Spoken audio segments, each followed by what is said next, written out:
Okay, so welcome to my retrospective exhibition, courtesy Arts on the Credit with their virtual gallery. And as a member of what I think of as a very vibrant organization, this is one of the features that they offer to their members. So I'm very happy to be able to put the focus this time on a lot of the work I've done over the last 4 decades on my people photography. I like the candid and the casual. Part of this is observation. So on the left, we've got some of my black and white work with different people, friends, family.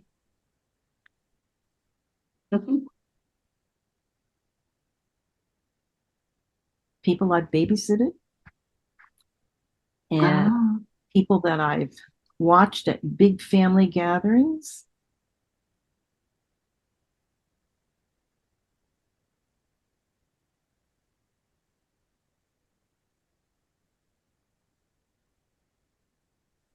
And You always have your camera with you? Well, I guess you always have your phone anyway. Yeah, but with the phones, yes, we can all do that. But yes, I had 2 camera bodies. They were very low tech.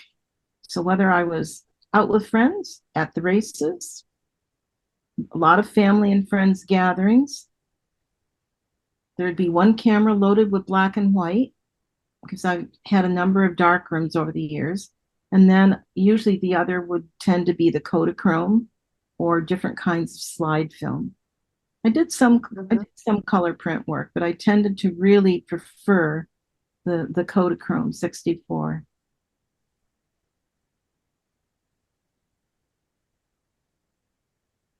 Being the fly on the wall or the observer,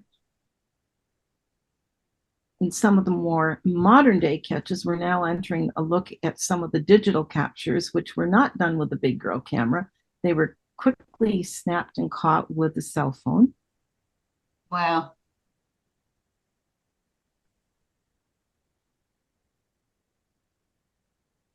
Cell phones make it easy to be that fast observer. Mm-hmm. But the big girl camera has been brought out again, and I am starting to cart that around with me.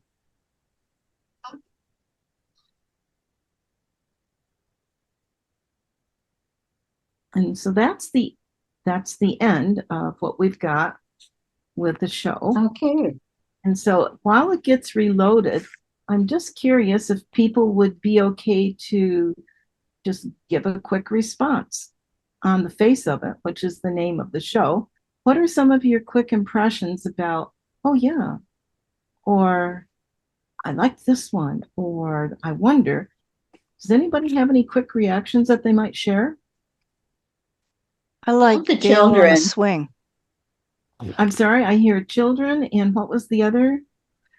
Gail on swing or girl on swing. Oh, It was hard to girl, read. okay. Yeah, yeah. That's actually hanging up above me right now. Yeah. Yeah. Anybody else as to reasons why they gravitated towards one over the other? The children or particular pieces?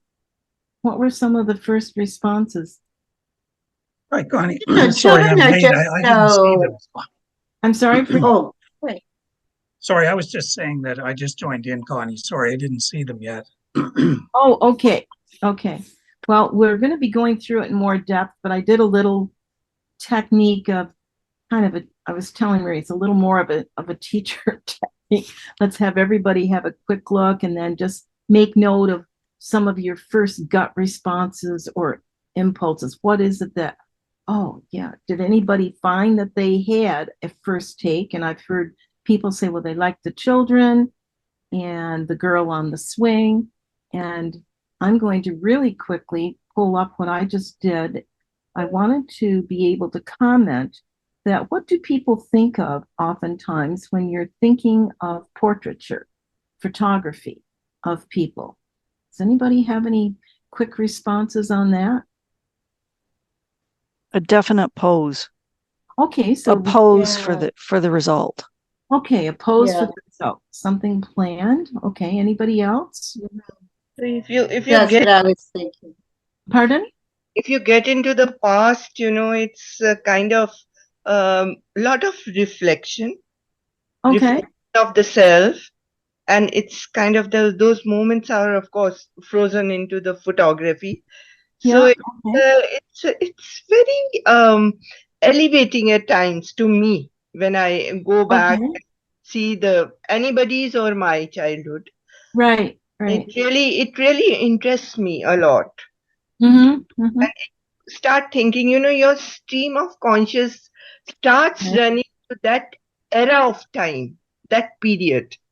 It was different. Now it's all Okay. black and white, and I think most of us, in the age group, we have grown up with black and white. I think Mhm. color was there very less in my youth. Mm-hmm. I think most of our photographs were black and white, and the cameras were not. Those cameras are me also, Mm-hmm. old ones. Well, of course, we've got Frank Myers here who's just come in, and he's, I think, a wonderful photographer with people and the moments that he catches, some of it street photography and others that he calls environmental portraiture. And so I'm more on the candid. I think a lot of Frank, your work would be you speaking with people and setting that up. So you have some of the planned elements, probably what you're looking at here with the photography of children, none of it's planned. It's all a Mm. capture. It's Probably, me. probably, yeah, that's true. Yeah. Hi, I think the Bata. best, I think the best portraiture, and it's one of the reasons why I do environmental portraiture is uh, images that actually reveal something about the individual. Right. They're not just a shot of the person that doesn't really, whether it's shot in the studio or in the person's environment Mhm. Mhm. or a street portrait. Like Mhm. Monique does great street portraits, just Exactly. with stopping a person on the street and getting their agreement to be photographed. Okay. Um, Mhm. So the these, best work does actually reveal something about the individual. absolutely. And that's the jumping off point. I'm going to read something, bits of it. This was from a competition I considered joining. Life was very busy with the current show that was happening. I didn't do any entries, but they said that a great portrait does reveal something of the depth, history, and the emotional state of the subject. And Mhm. it's captured in a single moment in time. And although many pictures zero in, and this is where I really started paying attention to it, although many pictures zero in on the face, many fine images don't show the face at all. And they use light, gesture, context, and nuances of expression that create an informative portrait. And so this is for their exhibit, they were seeking portraits, self or otherwise, that go beyond the surface to explore a deeper vision of the subject and hopefully draw an emotional response from the viewer. And so I thought, yes, boy, did that ever resonate with me. And I think of a lot of the street photography, and I think of a piece that Sherry Preneveau put in, the Indigenous elder that was of this person's hands. And no Ah. fix at all.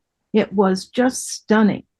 And so for me, the idea of something evoking an emotional response, Mina talked about having something that is a reflective moment that can pull us into that emotional state of being where that person is. And so that would be a lot of what draws me. I like what I call emotional landscapes as well as landscape photography. And I love to try to capture the feeling. And it will Mhm. be something that, for me, I find that when people aren't being aware of you taking the subject, that's the easiest time for me to do that connection. And yet, there are people, obviously, and I'll talk a little bit about that later, that approach it very differently and deliberately. and also get, I think, some just beautiful images that are so memorable. So this one, again, I love the misty, the humidity, anything that has the light reflected very, very gently and soft. And it is a softer focus as well. But again, with a close-up, I tend to really have liked and used my 100 macro Takamura lens. It was wonderful for the focal plane in terms of how it works with people's faces. And this, I have, a, yes? I have a question for this. Do you remember this moment? This is you. No, this is a godchild. Okay. So there is there is a focus, This child is looking at something. Yes, they were What playing. is that? Well, they were playing. They were playing around. It was hot, humid, sticky. There was water play going on. Okay. This was just a moment of catching Okay. a little one, a little toddler, just beyond toddler stage. Okay. It was a lucky moment. Okay. And it was, and I have so many shots that, of course, one of my friends said, go ahead, shoot that roll of film. And if you get 1 or 2 shots off of it, that's great. And so that's what I would do. And that happened to be something that I did a lot of cropping in the dark room. Okay, so that's Misty Innocence. And then again, hanging out, talking with people, and just happening to catch this moment. Baby Jonas with his mom, who, is in his 40s now. I think dealing with his own children are probably older than that right now. But for me, I like a lot of those casual moments and settings where you just happen to catch people a slice of life. And that would be the same with the next one.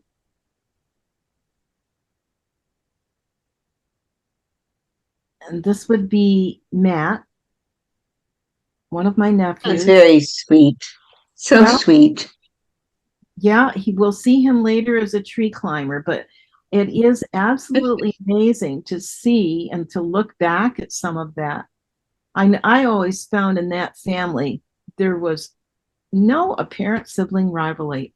They just all were part of a big extended family on their mom's side and always a set of arms to hold any of them. And so everybody just continued to spread the love. And I think that's one of the things I really, really enjoyed. And it is a very special age. Mm-hmm. Yeah. Okay, and then the next one, I was babysitting, and this fellow was overjoyed to see his mother come back into the yard. We'd had a good time, but he was just overjoyed, and I really, that particular expression on his face, I thought was just amazing because this is ownership. This is my mom. Yeah. Mine. Yeah. But there, again, when you think about where little kids are developmentally, and then they're branching out again, there's a lot of emotional states that little people, big emotions. they can travel to many places in a short time. And the next ones with tree climbers, this is the guy. Right. Yeah, he was holding his baby brother in the earlier ones, and these other two are his cousins. And it's one of the things that, for me, I liked the simple moments. That might be the water play. It might be, up to your elbows and helping somebody make cookies, or just the simple outside. I mean, all of these people now, as grown-ups with their own families, I'm sure are raising people with a lot of digital. On the other hand, I also notice how much hands-on they do with their kids, which I think is very interesting. Do you know what he does now in life? Yeah. Living? the innocent fellow looking at us that was tenderly holding his baby brother is a border guard, Canada and US border guard on the state side. And the other fellow with his back to us at the foreground in the white t-shirt has got his doctorate in computer something or other, worked for Microsoft for a while. He's ended up going back to Cornell for the doctorate on full scholarship. And then up in the tree, we'll see in the next tree shot, we'll see the fellow at the back. Connie, I wonder if I just wanted to ask you a technical question. Yes. Yes. In terms, because I think what strikes me is how well composed the images are. And I'm wondering, to what degree did you compose in the camera, or was a lot of that achieved in the darkroom? Yeah, I did. Like the tree climbers, the previous image, I think is great. Like, especially too, because with the one boy's back is turned. Yeah. And I think other people might have not selected that particular moment or that particular composition, but I think it's very strong. Yeah, and I know way in the background the other fellow's out of focus, but that actually, on an intuitive level, that's deliberate. And then when I get in the dark room, the girl that was in the first one with the silver spoon, the Misty Innocence, that one was really done in the dark room because it was part of a larger picture and a larger scene. But I saw that part of it, and that's what I wanted to capture. This one and the one previous, pretty much in camera focus. Pretty much like you see it, you feel it, and you go for it. Probably the one before this with the fellow in the foreground looking right at the camera. Maybe a bit of cropping in the darkroom. This is going back 4 decades. So I'm just, but I do remember from the Misty Innocence, the little girl with her silver spoon, that was a lot of work in the darkroom. Okay. The next one coming up is a group shot. And I know it is most of them with their backs. And for me, what I was really, I think, responding to was you've got the little gaggle of friends that are hanging out together, and my friend Frank always with his camera. And then you've got the little guy, my friend Donna's son, Jesse, kind of like a fifth wheel hanging out with all these adults and somebody with a baby. But he's looking off at everybody else playing. So I was looking at that moment. That's what attracted me. And I don't usually do a lot of larger group shots or settings. But I think he really was where I was focused, even though we've got the other people that were all gathered together in a group. I'm never sure how that one works with other people, but that's just where I was at with it.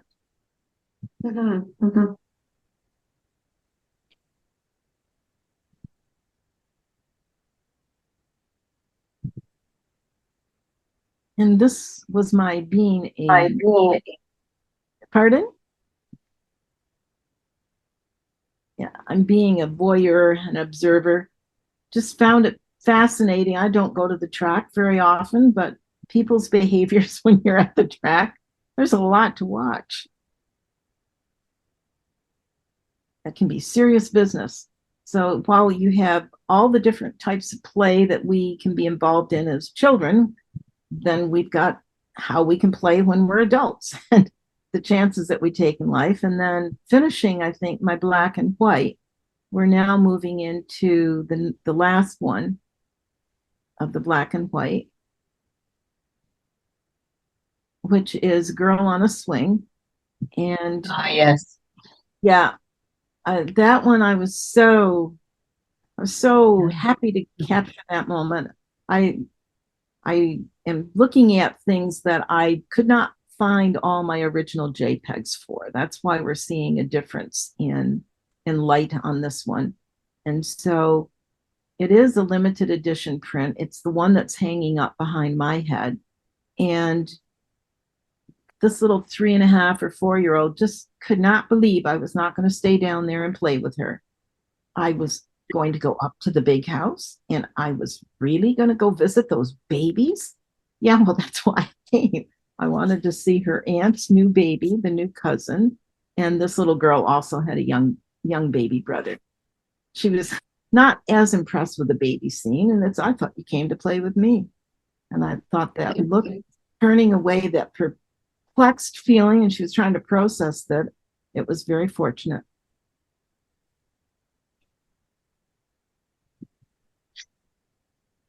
And then with the color, and this is posed. This is actually one of my few, I've got a couple that are posed.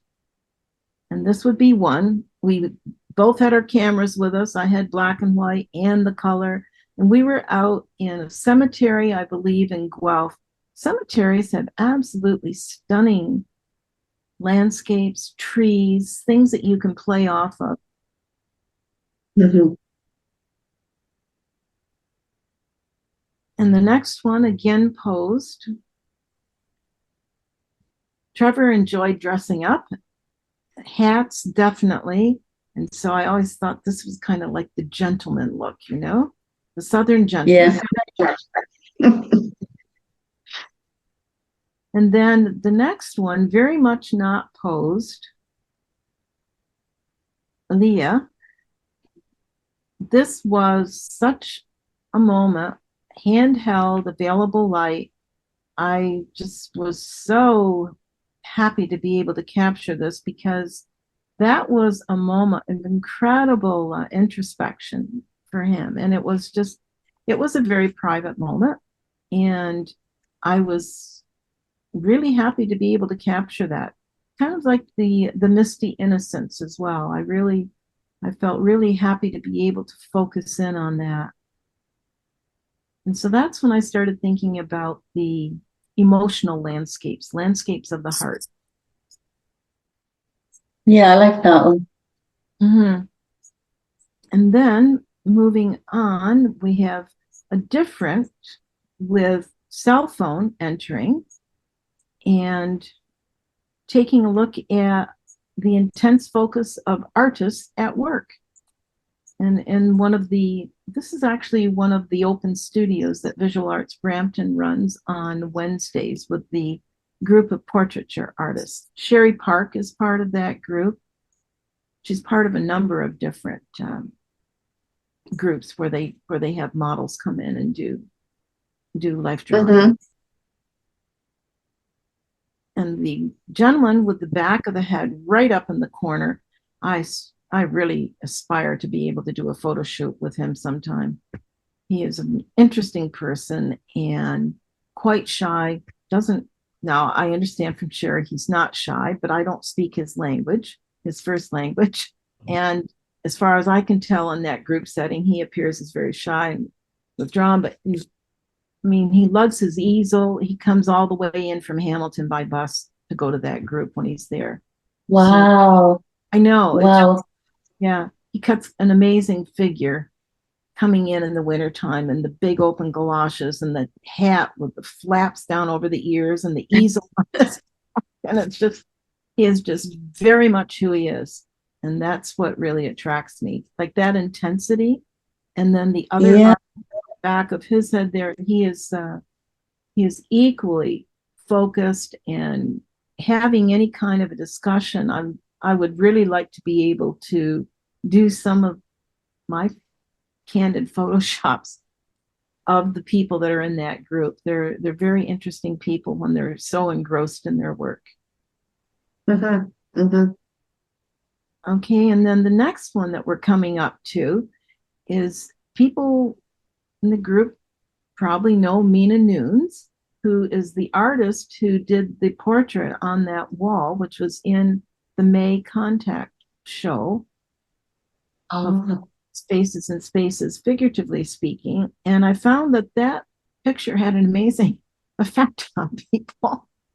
And I'm not sure, but if we look at that, and then if we look at the next one, we can look at the other one in a minute here. But I found that people almost subconsciously kind of assumed stance and attitude of the affect of that picture. When I look at the expression on the face in the portrait, Mina's daughter, titled Stand Your Ground, and then I look at the expression on the young woman posing by it. I mean, oh yeah, I can see some similarities here. Just it's not making her feel that way, but there is a part of her, I think, that has that. And I think it is emphasized. I think she lets it loose a little more with that. And then the next one, I'm at the Norvell plein air, and people are waiting for the adjudicator. Judy, I believe that might have been you, right? You were going around looking at the pieces that were done, Yep. and just caught this sidewise out of my eye, and I turned and went, oh God, I do want that. And I'm not sure why, but I liked the little sweep, a little arc for me. I liked the different expressions on people's mouths, and people are waiting. They're just waiting and watching.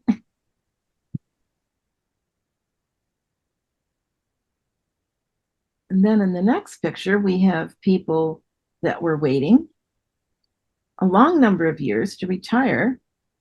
And boy, did they ever look liberated. So Yeah, they look very happy. extremely, yes.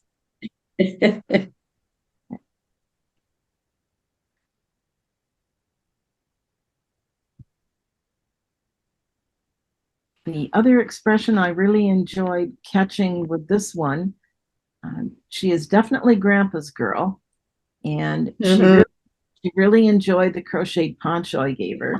And even as an 11 or a 12-year-old, oh my goodness, the sass and attitude and the energy, it's phenomenal. And I really, and I thought, okay, Cassie, you are being you. This is really great. And of course, now as a 20-something, she is ever so sophisticated and glamorous. And but I'm sure there's still some underlying sparks. And the last one I did as a selfie with the same picture. And the reason I put it in here was we are a selfie generation, but when I posted this doing some social media work about the show, one of my friends said, oh my goodness, there's something about your expressions. And that's when I began to think about how much this stand your ground and how much the artwork around us or what we have around us that speaks to our aesthetics, how much we can become in sync with it at times, or it plays off, we maybe play off of it and have different parts of us come forward. Because yes, I can stand my ground. And she said, well, it's the expression in the eyes. And I said, okay, I see what you're looking at. And so thank you very much. If we swing around to what the show is called, The Last Shot here.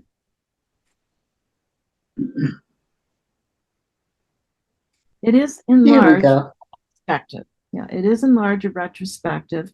And I call it, it is an archival collection that I do some art prints from called Analog Meets Digital World. And again, primarily black and white, but some Kodachrome slides in there. I really do like to catch those moments that different people here were actually observing. And when it takes you into something that's reflective. And so that's why I think of it as emotional landscapes. And I thank you all for being part of it.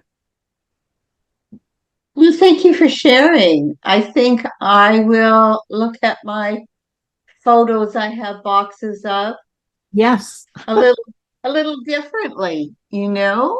Yeah, it's very interesting. Well, Frank, you've done a tremendous amount of your photography with the family photography, and you had some really interesting things that you were telling me about the albums you set up. And I did a similar thing in the classroom, documenting so many of the different things that we did in the parenting classes, for instance, or the grade 9 foods classes. And I found students, when they would come new to the class, and even when they'd been there before, they would go over to those albums again and again and flip through them. So can you do any sharing about what you were finding with your family collections? Well, I mean, that's all about capturing capturing memories, and Yeah. I've been Yeah. at that for over 40 years, as Yep. long as we had children. And I don't know how many feet of photo albums we have on our shelves upstairs, Yeah. but you can actually go there when the kids come home to visit. They very invariably will go upstairs and grab a photo album from, say, 1992, and bring it down and leaf through it and look at what they were doing and Yeah. what the family was up to. And it is our history. It's the history of the four of us, Yeah. and a lot of our friends and extended family. And I'm glad it's been done. And in recent years, Bosch has been doing a lot of that as well. And one thing I can tell you though is that to capture that type of stuff, you might as well use your cell phone because you've always got it. They're really convenient, really handy. And in most cases, you can point that cell phone and get a better picture than the time it takes you to set your camera settings and get everything just right. And the cell phones are the tool. They certainly capture of a moment so easily. Yeah, that's right, because I'd forgotten about your project, Basha, which also, Judy, I think you would probably find this really interesting in particular. Can you share a bit about what that is? I can't hear. Frank, can Basha be When you close? use your cell phone, you need to make sure that you catalog the pictures that you have and develop them or make them accessible. Because if they're on your phone, they're not the same.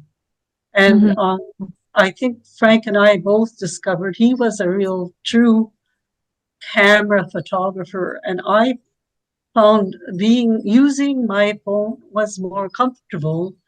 But I think the phone pictures do create an image that is usable, that you can make it for 4 by 6. Certainly, yeah. And even sometimes you get some shots. Losing part of what you're saying, Basha, because you're not leaned into the microphone there. You have to speak louder. You need to realize that your phone can make nice pictures, and that your 4 by 6 image for a photo album is quite doable. And also when you go for larger pictures, that a lot of the images are now with the newer phones much more, you can make them bigger, you can use them as a special art image if you wanted to. There's also software now, particularly the AI software, that allows you to take a small file size and make a pretty big enlargement from it without looking great. So tell them about you wanted to know about the OMA project, was that? Absolutely. I thought Judy that fit in so much with some of what Judy. I don't know where to begin. It's been a process that's been around for a couple of years now. I wanted to honor my mother, and so I used old family photo albums, and I had a lot of photos, and my siblings made digital copies for them. And so I was spent many hours looking through them and finding images that interested me and made me remember my days with my mother. I decided to keep it just during the period of time where we lived in a small mining community called Manitouwadge, and try to focus on what it was like for me in my formative years. Mhm, I mhm. do have a few like passages of time because we were immigrating to Canada, and I think that had a big effect on our whole family. Right. And also because the idea that Canada is so far and wide, siblings moved away as my mom and dad did across the country.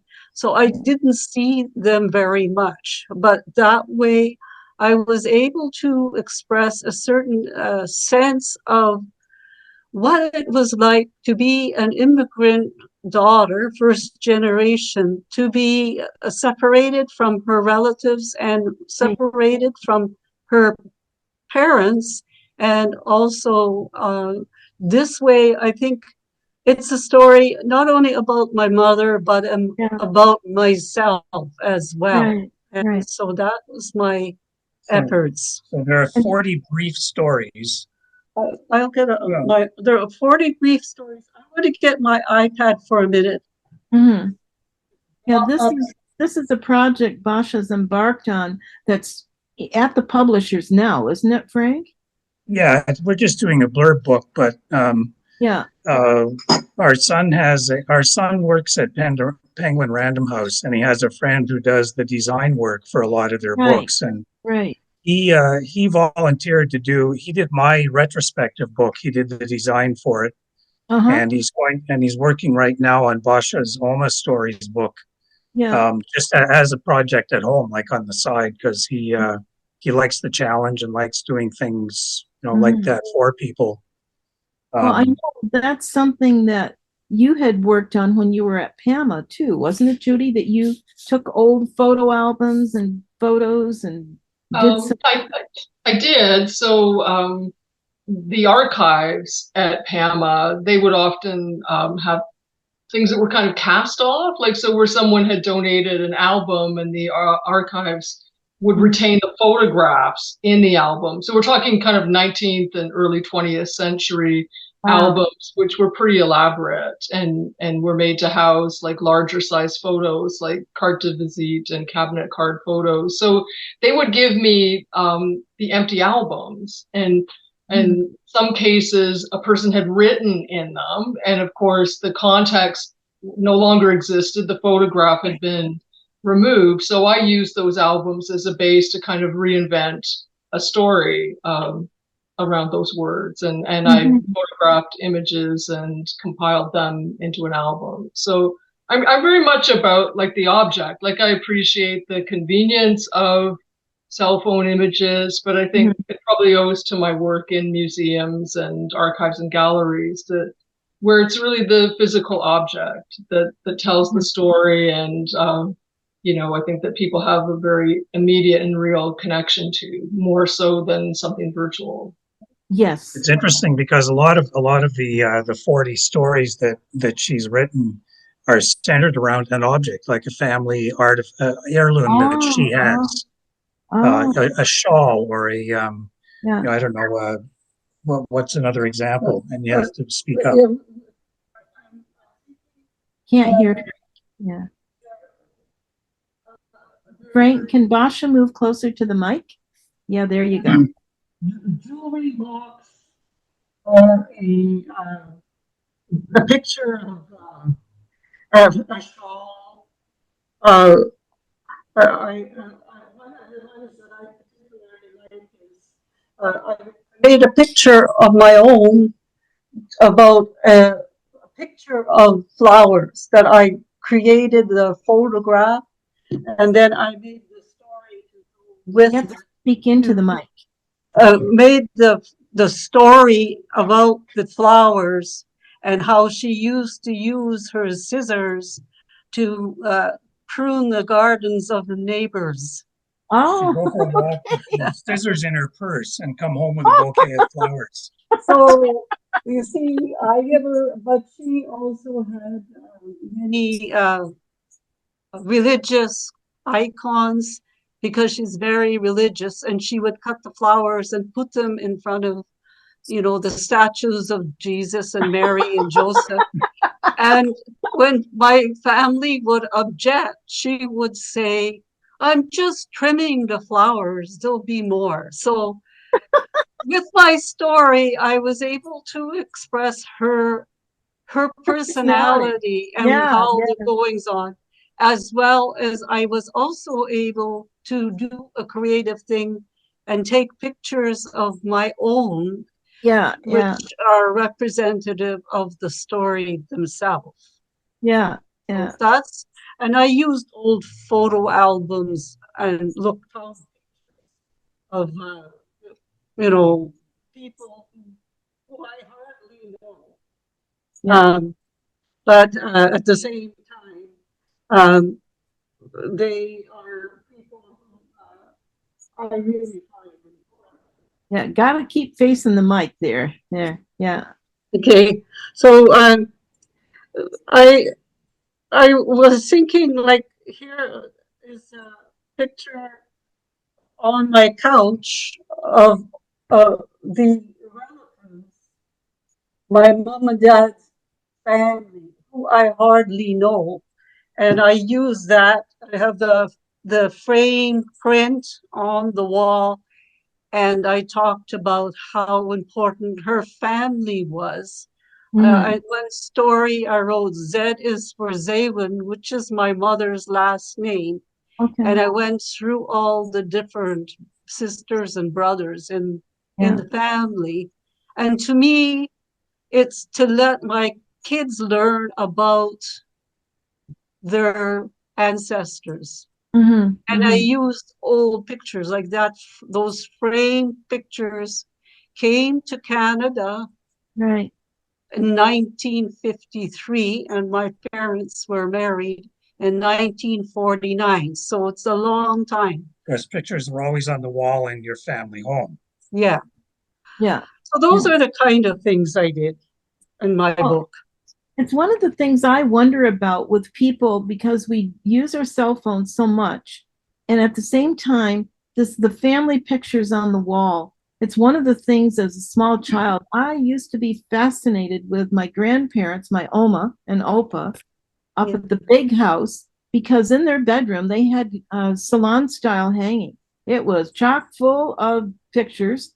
And probably because my grandmother was European and they were reasonably well off in The Hague. Her father was one of the guards, and she remembers playing with the princesses when they were little before they Mhm. had to assume royal duties. And I was just like, how romantic. This is amazing. But she said, no, those royal duties are not amazing. It's not terribly romantic. Yeah. And so, at any rate, they used to have a lot of family photos taken. And I've got one of those albums that an aunt has compiled showing her mother's family background that goes back a couple of generations from her mother. And then on her father's side, who is my grandfather or Opa, and on my dad's father. So it's really fascinating seeing the pictures that people collected. And I could go upstairs in their bedroom and I could look at one face when it was this age. And then my grandmother would obviously have gotten in a photographer who did the posing. And you've got these lovely, very natural looking groups of people. They're not a candid snapshot grab at all. And it's a lovely tradition. It's one that I've seen in my aunt and uncles, their children's homes, and also in my cousins' homes. And I tend to like to have a little area where there is a little galley, a little display of all of the different relatives. And it's just you look and you try to trace through, and this one looks like that one, or I don't know what there is about it, but that sense of being connected I think is Yeah. very strong and important. And today, well, we use Zoom for a lot of families. That's one of the things families do. And you've got cell phone that's such a quick sharing. Connie, that brings us back to the cell phone. One of the Yes, big problems with everybody with their cell phone full of pictures is a lot of times that's right where they stay. And yes, you really need to yes. get them off that phone and onto a computer and cataloged by year and month or whatever. and prints made. Otherwise, you may as well not be taking them.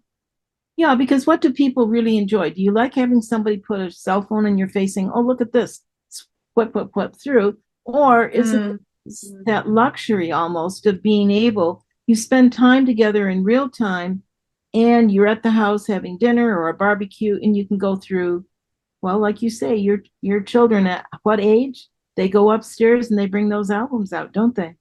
Right. Yeah. Right. Maybe next year at the next show, it would be a really interesting workshop, Frank. Just, exploring again. Sorry, just setting up ahead of time here. But just exploring again, because I did borrow some of your albums, Judy, and also was very interested in what Basha's OMA project was, which might be in print by then, and just seeing what people can do to chronicle and how they collect, what the collections look like. It would be interesting. Yeah. Yeah. So don't get rid of those photos in all the drawers, Marie. Oh, I know. There's boxes of them, and every once in a while we go through them and try and name, because there's all ancestors, and Yeah. of course now I'm the oldest one left. So when Oh, it's boy. too late to think, why didn't I figure this out before they passed? Yeah. Why didn't I do this? And some of the images have no clue who they are. Yes. But my children, one of my sons is more interested than the others, so we've tried to name those we can. And yeah, I just need to do something with them because they're in boxes. It's the do something with them, I think, could be very intriguing, and I'd love to brainstorm with people some different do things with them. What are some of the different things we could do with them? I used to love to have students with their different projects come up with new ideas of how something can be explained or shown. And I was thinking of like dioramas almost, like the little shadow boxes are a bit of a leaping off point from that, but it's something that gives you a taste of an era of a person's lifetime. I mean, Yeah, genealogy absolutely. charts. Yeah, my family goes nuts with genealogy charts, bound in textbooks practically. But where's the life in that?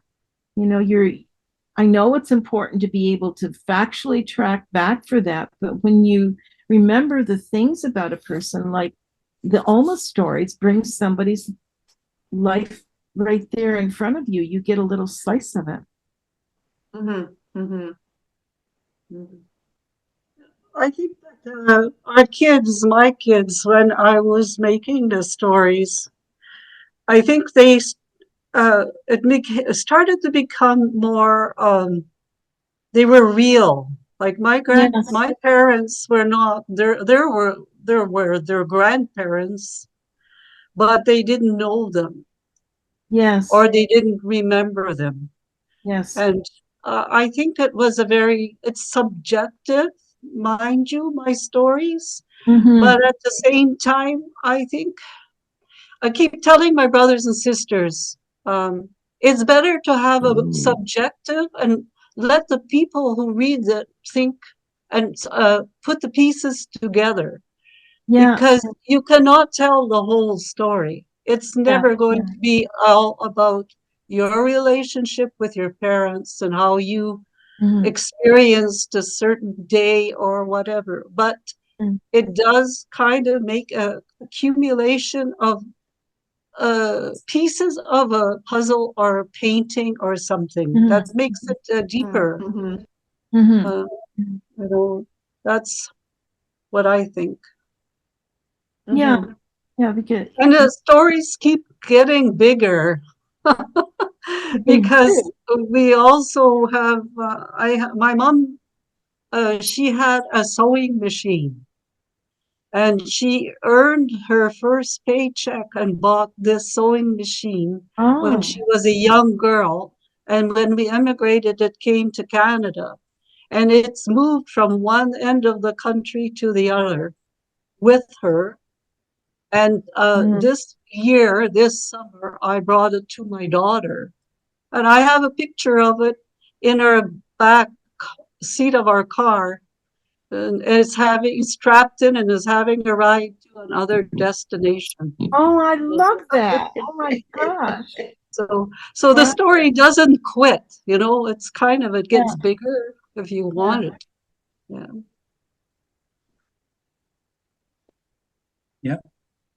Yeah. Thank you for sharing. That's, yeah, I mean, it's just so interesting where it can lead. I mean, we Yes. started with your retrospective and where it can lead later. Like now I'm thinking of some meaningful Christmas gifts. Rummage through Absolutely. those photos. Absolutely. Yeah. For grandchildren and children. Yeah. So yeah, it's been a really interesting evening. So I think your method of going through and all the talking surrounding it and what came out of it was really worthwhile, Connie. Well, that's what I was hoping for because it Yeah. is very personal how we connect. And I like what you were saying, Basha, that it's not just all done at one time. Like it No, is how each no, absolutely not. connects to it and it continues to grow. And got new ideas happening for other people. Yeah, it's amazing. Yeah. So thank you once again, Connie. It was a lovely evening, really.